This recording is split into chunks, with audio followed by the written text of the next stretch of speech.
बिस्मिल्लाहिर्रहमानिर्रहीम। अस्सलाम वालेकुम। कहानी नावल देवता पार्ट 1 किस्त नंबर 13। तो आइए चलते हैं कहानी की जानब। लड़खड़ाते हुए ललकारा। मेरे बाएं हाथ में चाकू था और दाएं हाथ में हाकी और मैं कैसर की तरफ पलट गया। वो अचानक ही दूसरी तरफ घूमकर भागने लगा। इसे भागते देखकर वो तीनों भी भाग खड़े हुए। इन्हें यकीन हो गया था कि वो मुझे गिरा नहीं सकेंगे। मैंने तन्हा एक हाकी से 4 दुश्मनों को मार गिराया था। अब तो चाकू भी हाथ आ गया था। फिर वो जान बचाकर कैसे न भागते। वैसे इनकी बुज़दिली से मेरी जान बच गई। वो मेरा आखिरी दम तोड़ता हुआ हौसला था कि मैं हाकी का सहारा लिए खड़ा था और आगे पीछे डोल रहा था। चाकू हाथ से छूटकर गिर पड़ा था। फिर मैं भी गिर पड़ा।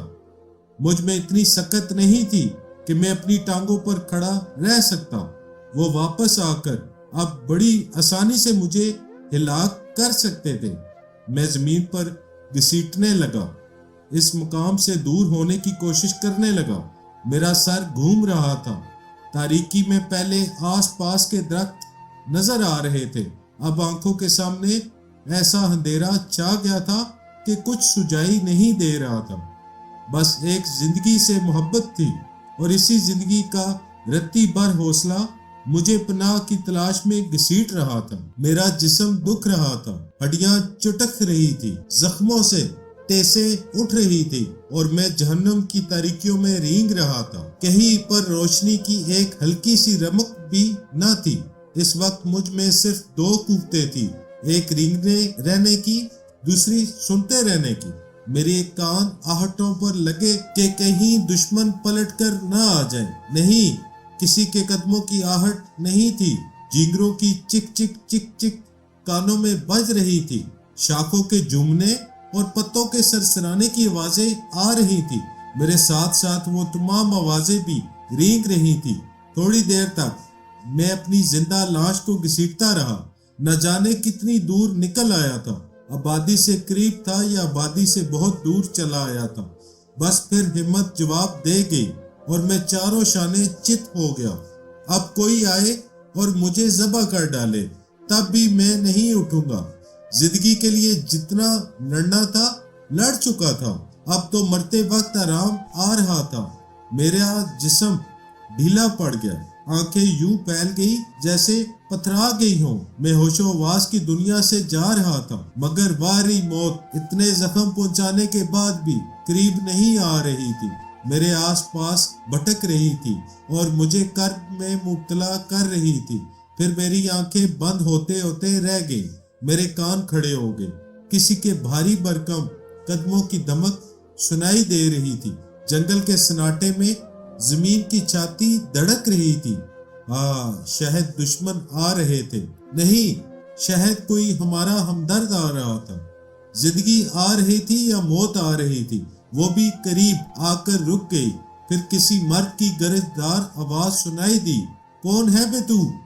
मैं बड़ी नुकाहत से आवाज की सिमत गर्दन घुमा दी। मुझसे कुछ फासले पर कोई खड़ा हुआ था। रात की तारीकी में सिर्फ इसका सफेद लिबास झलक रहा था। कोई लंबा सा जुब्बा पहने हुए था। वो कोई भी था। इसकी करख्त आवाज से पता चल गया था कि वो अच्छा आदमी नहीं है। फिर वो करीब आ गया। हमारे दरमियान एक नन्हा सा शोला लिपका। एक लाइटर रोशन हुआ। इस रोशनी में एक सही माहिल चेहरा नजर आया। स्याह चेहरे पर 2 बड़ी बड़ी सुर्ख आंखें। यूं लग रही थी जैसे कोई दरिंदा अभी अभी खून पीकर आ रहा हो। इसकी भुवें इतनी घनी थी जितनी इसकी मूछें। वो मूछें मंगोलियन टाइप की थी और बाछों से नीचे लटक रही थी। वो एक हाथ से मुझे यूं टटोल कर देख रहा था जैसे कसाई बकरे को देखता है। फिर वो खुशी से दांत निकाल कर कहने लगा, ओहो, तगड़ा है, एकदम तगड़ा है। काफी खून बह चुका है, फिर भी एक बाल्टी और निकल आएगी। अबे कौन तुझे यहाँ मरने के लिए छोड़ गया है? मैंने जवाब देना चाहा, मगर सिर्फ होंठ खुलकर रह गए। हलक में सांसें अटक रही थी। मेरी कुव्वते गोयाई भी जवाब दे गई थी। इसने हकारत से कहा, साला बोल नहीं सकता है? अपने पैरों से क्या खाक चलेगा? मुझे ही घसीट कर ले जाना होगा। कोई बात नहीं, बड़े आराम से ले जाऊंगा। ये कहकर इसने लाइटर को बुझा दिया। चंद लम्हों बाद मुझे अपने सर में शदीद तकलीफ का एहसास हुआ। इसने मेरे बालों को मुट्ठी में जकड़ लिया था।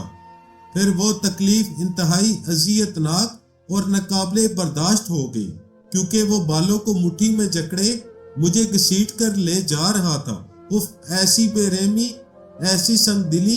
एक कसाई भी बकरे को इस तरह घसीट कर कुर्बान गाह तक नहीं ले जाता। मैं पहले ही होशो हवास में खो रहा था। इसने रही सही कसर भी पूरी कर दी। मेरे हलक से एक आखिरी करा निकली। फिर मुझे होश न रहा। बेहोशी के अंधेरों में गुम हो गया। मैं वक्ती तौर पर मर चुका था। ये एक तरह की मौत ही थी। मैं इस दुनिया को देख सकता था, न सुन सकता था। मुझे ये भी नहीं मालूम था कि मैं सांसें ले रहा हूँ या नहीं। मैं अपने आप से गाफिल था, लिहाजा अपने लिए मर चुका था। न जाने कितना वक्त गुजर गया। फिर रफ्ता रफ्ता मुझे होश आने लगा। पहले कुव्वत समात जागी। कानों में धीमी धीमी सी आवाजें आने लगी। कोई बड़बड़ा रहा था या जेरे लब कुछ कह रहा था। मैं साफ तौर से नहीं सुन सकता था, क्योंकि दिमाग पर अब तक धुंध छाई हुई थी। मैं बंद आंखों के पीछे खुद को महसूस करने और समझने की कोशिश कर रहा था कि मैं कौन हूँ और कहाँ हूँ। फिर दिमाग से धुंध छटने लगी। मुझे याद आ गया कि मैंने जंगल में दुश्मनों से मुकाबला किया था। मुकाबले के नतीजे में दुश्मनों का भी बुरा हशर हुआ और मैं भी जख्मों से चूर होकर गिर पड़ा था। इसके बाद एक बेरहम कसाई कहीं से आया था और मेरे सर के बालों को अपनी मुट्ठी में जकड़कर मुझे घसीटते हुए कहीं ले जा रहा था। फिर मुझे होश न रहा और अब मैं होश आते ही मैं खुद को बिस्तर पर महसूस कर रहा था। मैं कहाँ हूँ? यह सोचते हुए मैंने आंखें खोल दी। मैं औंधा पड़ा हुआ था। मेरा चेहरा जर्द और सूखी घास पर रखा हुआ था। मैंने करवट बदलकर सीधी तरह लेटने की कोशिश की तो तमाम बदन से दर्द की टेसें उठने लगी। एक तो खून ज्यादा बह जाने की वजह से मैं कमजोर हो गया था। दूसरे, इस बात का इल्म हुआ कि मैं मजबूत रस्सियों से बंधा हुआ हूँ। रस्सी की लंबाई मेरे बाजुओं से जिस्म के अतराफ सांप की तरह लपेटी हुई पैरों तक बंधी हुई थी। मैं ना तो उठ सकता था न बैठ सकता था। जमीन पर पड़ी हुई शैतीर की तरह सिर्फ इधर से उधर लुढ़क सकता था। कड़ाई से उछलकर आग में गिरने वाली बात थी। कैसर और रामे शाह से बचकर मैं एक अनजाने दुश्मन के हत्थे चढ़ गया था। आखिर किसी को मुझसे क्या दुश्मनी थी? मैं क्यों इस तरह बांध कर रखा गया था? मैं फिर इस आवाज को सुनने लगा। किसी मर्द की भारी भरकम सी आवाज थी। मैं सर उठाकर अपने आसपास देखने लगा। वो मिट्टी का एक कच्चा मकान था। छत से लटके हुए छींके में 3 छोटी बड़ी हांडियां नजर आ रही थी। इन्हें देखते हुए ही मुझे भूख महसूस हुई। न जाने में कब से बेहोश पड़ा था। कमरे में दिन की रोशनी से पता चल रहा था कि एक रात गुजर गई है और अब दूसरा दिन गुजर रहा है। मैं रस्सियों को तोड़ने के लिए कसमसाने और जोर आजमाई करने लगा। भूख, प्यास, जख्मों की जलन और टेसे, थकन और कमजोरी। फिर इस जोर आजमाई की तो नुकाहत से हमता रह गया, मगर इस रस्सी का कुछ न बिगड़ा। मेरा ही जख्म खुर्दा जिस्म बुरी तरह दुखने लगा। मैंने बेबसी से दरवाजे की जानब देखा।